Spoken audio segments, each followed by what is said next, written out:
Hello everyone, myself Brindadevi. In financial accounting we are going to see average due date.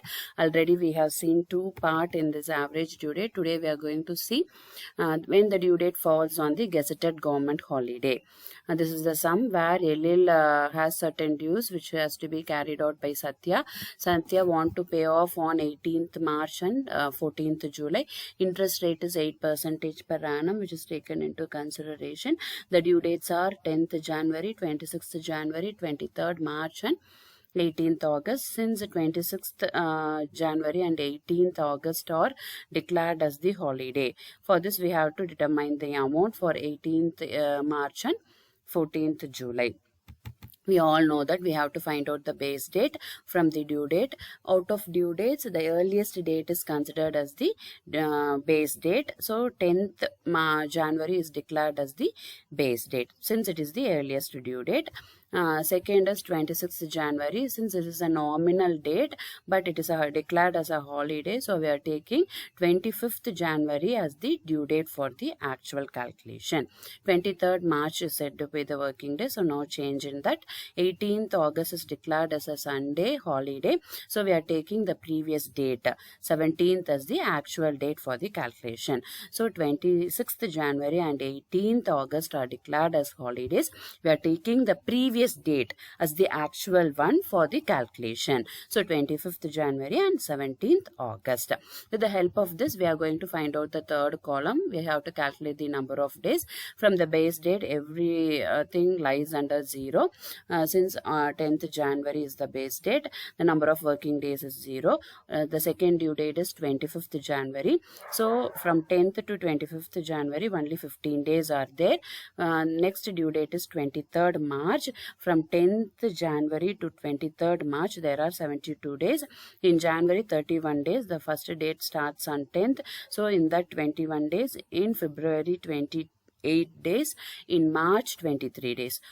These 3 months are calculated, put it into 72 days. The last due date is 17th August. From 10th January to 17th August, the total working days is 219. So this has been carried out in the third column. Fourth column is the amount which is available in the sum. The fifth column is fourth column into third column, number of days into amount. The aggregation of this one is 22,14,000. The amount aggregation is 17,000. With this, we are going to apply in the formula, in the average due date formula. The average due date formula is base date plus or minus total of the product divided by total of the amount days. The base date is 10th January. The total of the product is 22,14,000. Total of the amount is 17,000, where we get 130 days. So from 10th January, we have to add 130 days. If we have added those 130 days, means the 130th day lies on 20th May 97. So this is the average due date we have found out from this particular problem. The first situation is if the payment is made on 18th March. The rebate will be allowed for our next period time from 18th March to average due date, that is 20th May.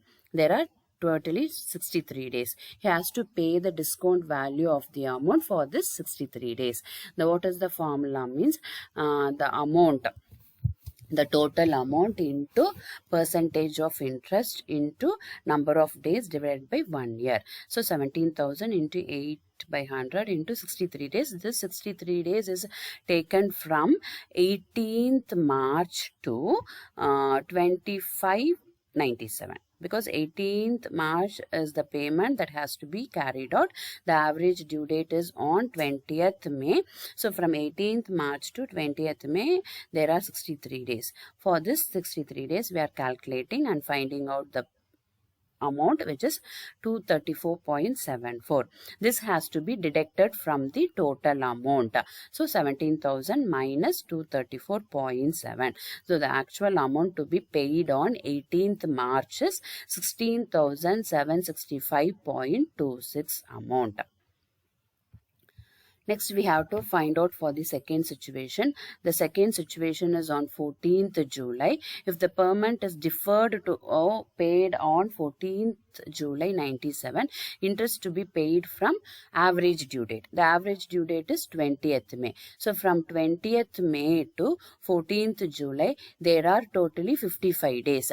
For this 55 days, we are going to calculate the interest. So 17,000 into 8 by 100 into 55 divided by 365. So with this, we were able to find out the amount 204.93. So it has to be added to the total amount. What is the total amount? The total amount is 17,000 plus 204.93. So the actual amount to be paid on 14th July is 17,204.93.